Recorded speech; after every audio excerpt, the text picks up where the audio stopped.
So I've just recorded a video for DSW, and I'm not really confident on this one because it's not as well thought out as I would like it to have been.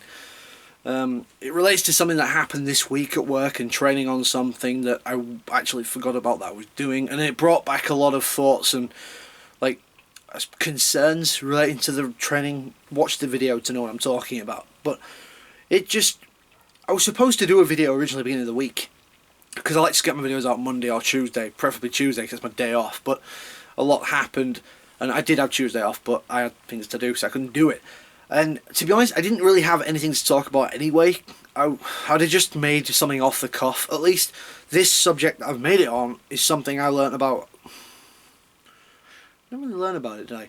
Something I was reminded of on Wednesday, and then I've been thinking about it ever since and how to put it into words, and I don't think I've done a great job, but the video's going to go up anyway because it kind of, the way I deliver the video sort of like represents the way I think about it at the minute and how my thoughts are a little bit disjointed, because essentially it's responsibility in a massive way, and it's something that thinking about could affect somebody's life in a massive way, because it might end someone's life if not done correctly.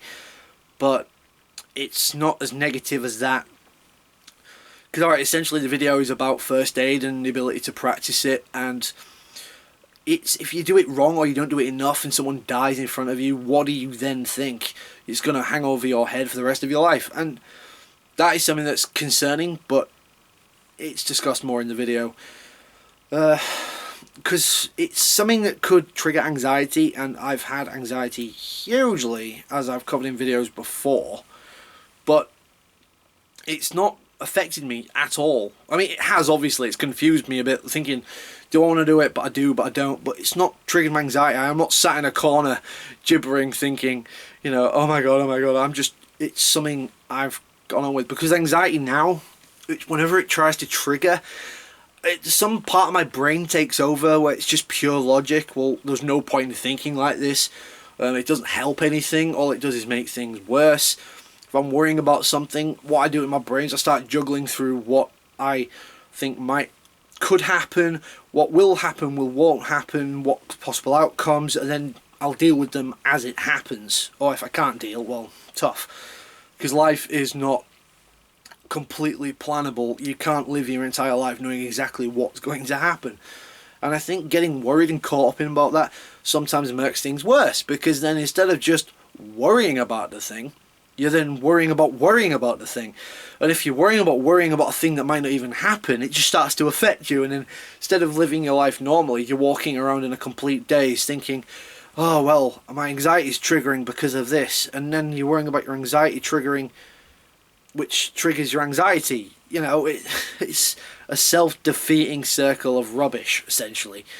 And not all people, I would say, as lucky as I am, because I like to convince myself I'm a being of logic. I can override certain emotions by thinking them out logically, but I know that's not the case for everybody. I know people who have suffered extreme depression, and trying to think things logically does not work with depression. I tried that with a friend of mine at work who was going through really, crippling depression. At one point he was just thinking, what's the point in going on? It wasn't suicidal, I'll point that out. But rather than thinking he was actively going to end it, he just thought, what's the point in going on? What's the point in getting up and going to college and learning and going to work and existing, And I tried to say, well, logically, there is a point. There's a biological point, in the sense that we exist to breed, to create future generations, to keep our genetic legacy going. There's a point in that your family love you and need you, and without you, they're going to fall apart, so you do it for other people. There's a point to going to work because you need money to survive, you need money to do everything in life.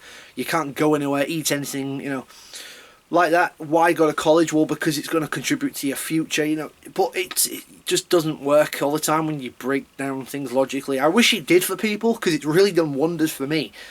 There was the odd occasion where logic doesn't completely work, but then I just kind of forget about it. I suppose short attention span or something, but I don't know. I'm rambling now about anxiety when I was supposed to be talking about the video I just made. But yeah, that's what this channel's all for. NearlyDailyDave. There's not a lot of editing going on in this channel, because I've had quite a few false starts in this one take recording, and I'm not editing it. It's just going straight on the channel, because that's the beauty of daily videos. You can do one takes and people don't judge you for it, because it's more conversational and rambly. And I do enjoy those videos, but I don't often do them very well, because if I want to say something, but it's something I want to deliver a certain point about, I'll talk about it, and then I'll just maybe like stare over there or stare into the camera for 2 minutes at a time while I'm trying to, you know, coalesce my thoughts. And then that's the stuff that would normally get edited out of the video. But this way is a lot easier, because you can just point the camera at your face, blah blah blah, and turn it off. NearlyDailyDave. What an endorsement. Anyway. Yeah. I don't know if I mentioned in the video last week about Philip DeFranco once saying that if you have less than 100,000 subscribers, don't split your channels. I think I mentioned that last week, and I've been thinking about that ever since again, because I used to believe in what he was saying, like don't dilute your product, focus on one thing. But then I went the other way, made a channel anyway, even though I used to preach that advice myself.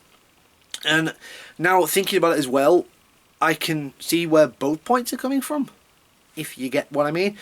I mean, okay, if you're trying to make it big on YouTube and you've got something you want to do, then yeah, just focus on the thing you're trying to get big with.